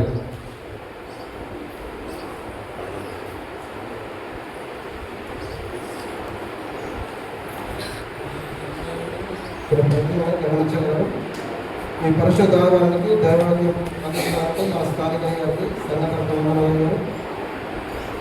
గత ఆదివారం మన దేవునికి సమర్పించిన కానుకలు సాధారణ కానుకలు 1500 రూపాయలు, నేల కానుకలు 600 రూపాయలు, మొత్తం కానుకలు 2100 రూపాయలు. వచ్చే వారానికి దేవాలయాన్ని శుభ్రం చేయవారు శ్రీధర్ లాగా సామాన్ గారు. అదేవిధంగా బుధవారం శ్రీ ఆరాధన రాత్రి 7 గంటలకు ఉంటుంది. గురువారం గుడ్ ప్రేయర్ రాత్రి 7 గంటలకు ఉంటుంది. శుక్రవారం ఉపవాస ఆరాధన మధ్యాహ్నం 12 గంటలకు ఉంటుంది. కాబట్టి తప్పనిసరిగా వస్తున్నామని. అదేవిధంగా అయ్యారు గృహం వరకు ప్రాథమిక పాఠం ఆర్థిక సహాయం చేయగలరు. వచ్చే వారంలో బైబిల్ పాఠం చదివేవారు మొదటి పాఠము గోడి కల్పన దివాకర్ గారు, 2వ పాఠము గోడి సమీక్ష స్మార్టి, 3వ పాఠము సింగర్ జరుష, 4వ పాఠము సింగర్ వ్యవసాయం. ఈ దినానికి విజ్ఞాపన ప్రార్థన చేయవారు పుట్టదేవి గారు. అదేవిధంగా వచ్చే వారానికి విజ్ఞాపన ప్రార్థన చేయవారు పుట్టి అరుణ్. కొన్ని ప్రార్థన ఆసక్తులను గమనించగలరు. ఇప్పుడు తిరుపతి విధంగానే 4 పుష్పం వరకు ప్రార్థించండి, కొన్ని పద్నాలుగు వరకు ప్రార్థించండి, కొన్ని రత్నాల వరకు ప్రార్థించండి, గోలి పుష్పం వరకు ప్రార్థించండి, గోలి చరణ వరకు ప్రార్థించండి, సూర్యుడు విజయగారం వరకు ప్రార్థించండి, జలంపుర అన్న వరకు ప్రార్థించండి, రమేషణ వరకు ప్రార్థించండి, సురేష్ వరకు ప్రార్థించండి. గర్భవరం వరకు ఎదురు చూస్తున్న వరకు ప్రార్థించగలరు. పుట్టి సుమారు గారి గురించి ప్రార్థించగలరు. సుఖపరిశుద్ధి వ్యవహారం గురించి ప్రార్థించగలరు. పుట్టి విధంగా 60 వరకు ప్రార్థించండి. సుఖంగా యుగం రాజు గురించి ప్రార్థించండి. రాధిక రవి గురించి ప్రార్థించండి. పద్మ వరకు ప్రార్థించండి. అదేవిధంగా మన మధ్యలో ఉన్న పూరి ప్రకాశంగా దుబాయ్ తిరిగి ప్రయాణం అన్నవరం నుంచి వస్తుంది. కాబట్టి అన్న క్షేమంగా అన్న ప్రయాణం వరకు ప్రార్థించగలరు. వీరందరి వరకు తప్పనిసరిగా సంఘ ప్రారంభంలో మరియు సొంత ప్రాంతంలో నాశనం చేసుకుంటారు. రేపు కాలంలో జరుగు యూత్ మీటింగ్ క్యాన్సర్ అయింది కాబట్టి గమనించగలరు. అదేవిధంగా పోయిన వారం ప్రకటించిన విధంగా మా చర్చిలో ఈ శనివారం యూత్ తప్పనిసరిగా ఉంటుంది కాబట్టి ఆ యూత్ వారు ప్రతి ఒక్కరు రావాల్సిందిగా అమలు చేస్తున్నాం. అదేవిధంగా యవనస్తులు అనుకున్న ప్రతి ఒక్కరు స్త్రీలు కావచ్చు పురుషులు కావచ్చు తప్పనిసరిగా రావాల్సిందిగా కాబట్టి జూన్ 1st వీక్లో కర్ణాపూర్ చర్చికి వెళ్ళాలని ప్లాన్ చేస్తున్నాం కాబట్టి ప్రతి ఒక్కరు తప్పనిసరి రావాల్సిందిగా మనం చేస్తున్నాం. అదేవిధంగా రాష్ట్ర మార్పుల వారు తప్పనిసరిగా పేరు రాయించుకోగలరు. ప్రతి ఒక్కరు రావడానికి ప్రయత్నం చేయాలి. ఈ జూన్ 1st వీక్లో బాప్తిస్మాలు ఇస్తాం కాబట్టి ఎవరిని తీసుకునే వారు ఉంటే తప్పనిసరిగా ప్రిపేర్ అయి ఉండగలరు. ఈరోజు సాయంత్రం 6:30 గంటలకు పుట్టి లలిత చింతన్ గారిలో సునీల్ సుస్మితల యొక్క కుమారుడు పుట్టినరోజు ఉంటుంది కాబట్టి తప్పనిసరిగా సంఘటన రావాల్సిందిగా మనవి. అదేవిధంగా ప్రేమ మీద గలది కాబట్టి తప్పనిసరిగా రావాల్సిందిగా మనవి. ఇప్పుడు ప్రార్థన అనంతరం కేక్ కటింగ్ ఉంటుంది కాబట్టి సహకరించేవారు. ప్రార్థన అయిపోయిన తర్వాత మారుగుల అంకిత జీవన్ వరద కుమార్తె ఒక పాటను డ్యాన్స్ చేసినారు కాబట్టి చూడవలసిందిగా మనవి. ఇంతటితో ఈ వారం సమాప్తం. విజ్ఞాపన ప్రార్థన చేసేవారు దాన్ని ప్రార్థనలో నడిపిస్తారు.